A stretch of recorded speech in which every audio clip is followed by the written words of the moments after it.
நம்ம எல்லாரும் நினைக்கிறோம் பெண் நாய்களுக்கு மட்டும்தான் வெளியில் ரொம்ப கஷ்டம் அப்படின்ட்டு. உண்மைதான். பெண் நாய்கள் ஹீட்டுக்கு வரும்போது ரொம்ப ரொம்ப கஷ்டப்படுவாங்க. அதை சாப்பிட போக விடாதுங்க, தண்ணி குடிக்க விடாதுங்க இந்த ஆண் நாய்கள் எல்லாருமே. ஆனால் ஆண் நாய்களுக்கும் கஷ்டம்தான். ஏன்னா உணர்வுகள் அப்படிங்கிறது மனுஷனுக்கு மட்டும் இல்லை, எல்லா விலங்குகளுக்குமே ஒன்று தான். அதாவது பாலூட்டி அப்படின்னாவே அந்த உணர்வுகள் இருக்கும். சரிங்களா? இப்போ இவங்க எல்லாம் பார்த்திங்கன்னா ஆண் நாய்கள்.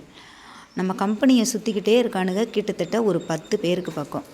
இவ்வளோ நாள் வரைக்கும் இல்லை. இங்கே நம்ம பப்பி ஹீட்டுக்கு வந்துருச்சு. அதுக்கப்புறம் பார்த்திங்கன்னா இவனுங்களும் சாப்பிட போகலை, தண்ணி குடிக்கலை, எதுவுமே பண்ணலை, இங்கேயே தான் இருக்கானுங்க. இதனால் அக்கம் பக்கம் பார்த்திங்கன்னா நமக்கு பிரச்சனை. ஏன்னா திடீர்னு ஒரு ஏரியாவுக்குள்ளே இவ்வளோ நாய் எப்படி வந்துச்சு அப்படிங்கிறது. அப்போ இந்த கம்பெனிக்காரங்கனால தான் அப்படின்னு.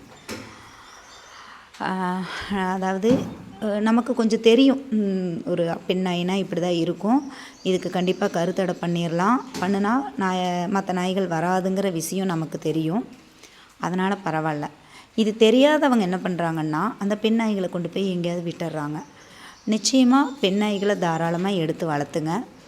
அதுக்கு ஒரு 10 கிலோ ஆனால் ஹீட்டுக்கு வர்றதுக்கு முன்னாடியே நீங்கள் ஆப்ரேஷன் பண்ணிடுங்க. அதுதான் ரொம்ப பெஸ்ட்டு. நானே பப்பிக்கு பண்ணலான்ட்டு இருந்தேன். அப்போ தான் கேன்சர் ட்ரீட்மெண்ட் முடிஞ்சிருந்துச்சு.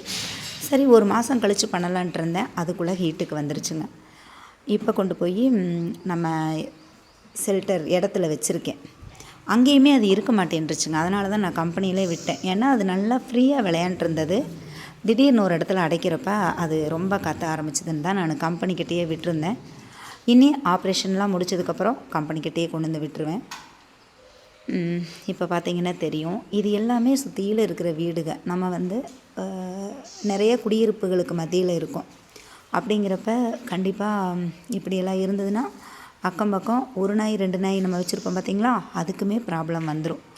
பெண் நாய்களை வளர்த்துறவங்க இல்லை ரோட்டில் இருக்கிறவங்களுக்கு சாப்பாடு போடுறவங்க யாராக இருந்தாலுமே அது ஹீட்டுக்கு வர விடாதீங்க. 10 கிலோ ஆயிடுச்சுன்ட்டு வைங்களேன், உங்களுக்கே தெரியும், நல்லா ஒரு உருப்படியாக தெரியும் பார்க்குறப்ப. அப்போ போய் ஆப்ரேஷன் பண்ணிடுங்க. கவர்மெண்ட்டில் பண்ணுறாங்களான்னு கேட்டால் உங்கள் ஊரில் இருக்கிற கால்நடை மருத்துவமனையில் போய் கேட்டு பாருங்கள். ஏதாவது ஒரு சின்ன அமௌண்ட்டு வாங்கிட்டு பண்ணி விடுறதெல்லாம் இருக்குது. அப்படி இல்லை அப்படின்னா கண்டிப்பாக உங்கள் ஊர்களில் இல்லை பக்கத்தில் வெட்டினரி ஹாஸ்பிட்டல் இருக்கும், அங்கே போய் அவங்களுக்கு கருத்தடை பண்ணிடுங்க.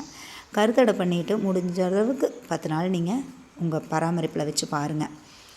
அப்படியே வெளியில் விட்டுறக்கூடாது. ஆப்ரேஷன் பண்ணோன்னா கஷ்டம் கொஞ்ச நாள் தாங்க நம்ம படுவோம். ஆனால் லைஃப் லாங்காக அந்த பெண் குட்டிகள் நல்லாயிருக்கும். அதுக்கு நம்ம இன்னி கொஞ்சம் முயற்சி எடுக்கணும், அவ்வளோதாங்க.